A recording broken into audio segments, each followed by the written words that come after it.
네, 구독자 여러분 안녕하십니까? 시청자 여러분 안녕하십니까? 오늘은 난로에 들어가는 장작을 좀 패려고 영상을 찍고 있습니다. 이렇게 전원주택인데, 전원주택에는 또 벽난로가 있어야지 또 운치가 더하지 않겠습니까? 그래서 벽난로를 하나 놓았습니다. 그래서 벽난로에 들어가는 장작을 좀 마련해 보도록 하겠습니다. 벽난로는 이런 모습을 하고 있습니다. 장작을 패기 이전에 장작을 자르려고 그럽니다. 장작을 자르려고 그러는데 벽난로의 모습은 이렇게 생겼습니다.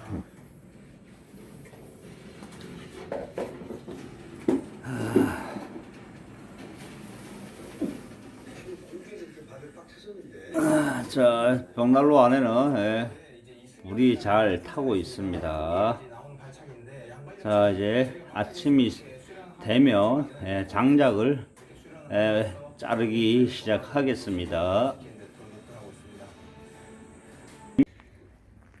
나무를 자르려고 창고에 왔습니다. 창고에 왔는데 창고가 정리가 안 돼 갖고 지저분합니다. 여기는 향나무입니다. 향나무. 자, 요 톱하고 또 톱이 하나 어디 갔지? 전기톱이 하나 있는데 전기톱하고 해서 저기 있네요. 여기 전기톱하고 해서 나무를 자르는 모습을 한번 보여드리도록 하겠습니다. 나무를 자르도록 하겠습니다. 나무를 자르는데 우리 기계가 편리하긴 한데요, 잘못 사용하면 이게 흉기로 돌변합니다. 그러니까 항상 안전수칙을 꼭 지켜주시고 기계를 사용하셔야 됩니다. 자, 기계를 설명을 좀 드리도록 하겠습니다. 이 기계는 절단기, 파이프 같은 거 자를 때는 저기 빼바 같은 걸로 자르고, 나무를 자를 때는 톱니바퀴가 있습니다. 톱니바퀴는 톱으로 나무를 자르게 됩니다. 자, 이 기계에 대한 설명을 좀 드리겠습니다.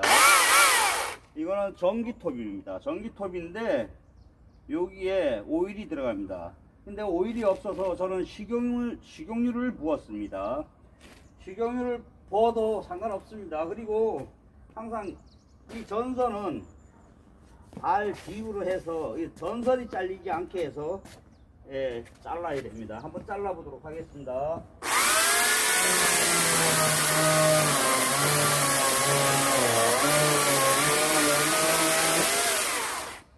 너무 짧아. 자, 요거는 시간이 나무 자르는데 시간이 오래 걸립니다.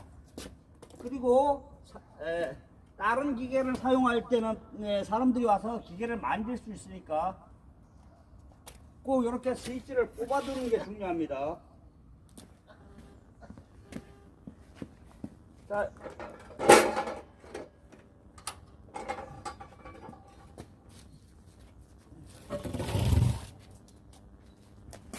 이번에는 절단기를 한번 사용해 보도록 하겠습니다.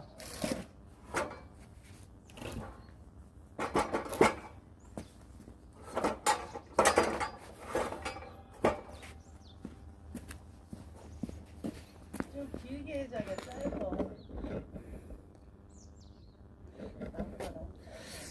네, 이게 절단기를 사용할 때는 상당히 조심해야 됩니다.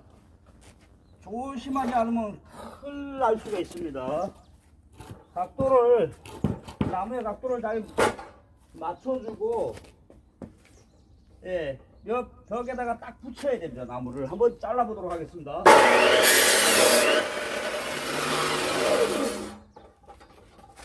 이렇게 간단하게 나무가 잘라지기 때문에 이 톱을 사용하는 것보다도 저는 이 절단기를 선호하고 있습니다. 계속해서 한 번 더 잘라보도록 하겠습니다. 너무 짧아요.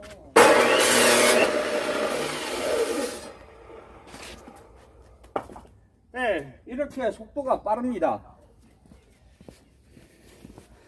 그래서 이 절단기를 저는 자주 사용합니다. 근데 상당히 위험합니다. 절단기를 사용하실 때는 돌아가는 회전 톱날이 완전히 멎은 다음에 나무를 갖다 대야 됩니다. 그렇지 않으면 어떤 현상이 일어나는지 한번 보여드리도록 하겠습니다.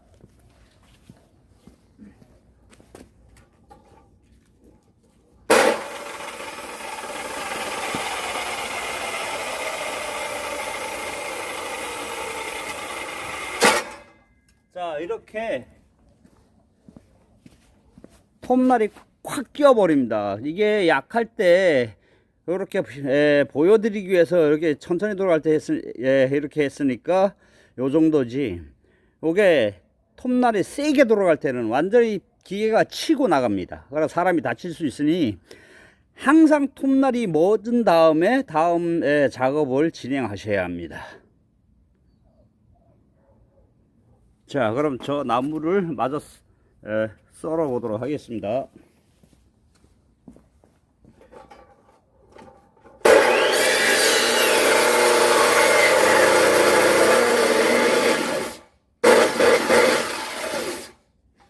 자, 굵은 나무는 요 면밖에 안 잘립니다.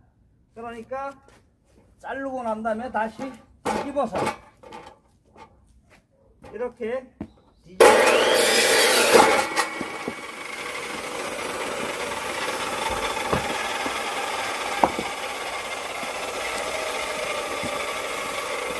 자, 이렇게 뒤집어서 잘라야 됩니다.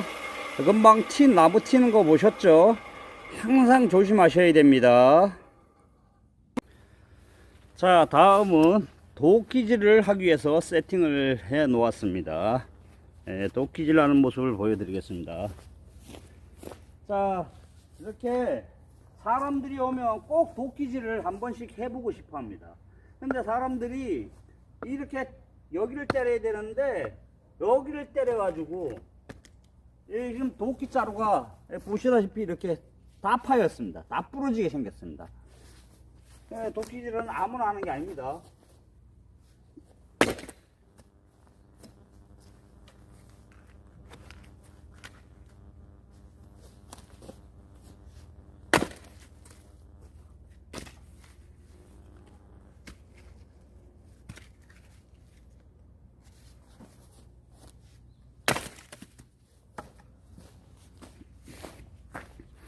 자, 이렇게 해서 도끼질 하는 모습까지 장작 패는 모습까지 보여드렸습니다. 이렇게 저런 생활을 하려면 이런 기계들도 다룰 수 있어야 하고 도끼질도 하고 할 일이 많습니다. 자, 이렇게요, 이 나무를 이렇게요 난로 연통 보이시죠? 난로에다 잘 떼도록 하겠습니다. 자, 영상은 여기까지입니다. 구독, 좋아요 눌러주시면 감사하겠습니다.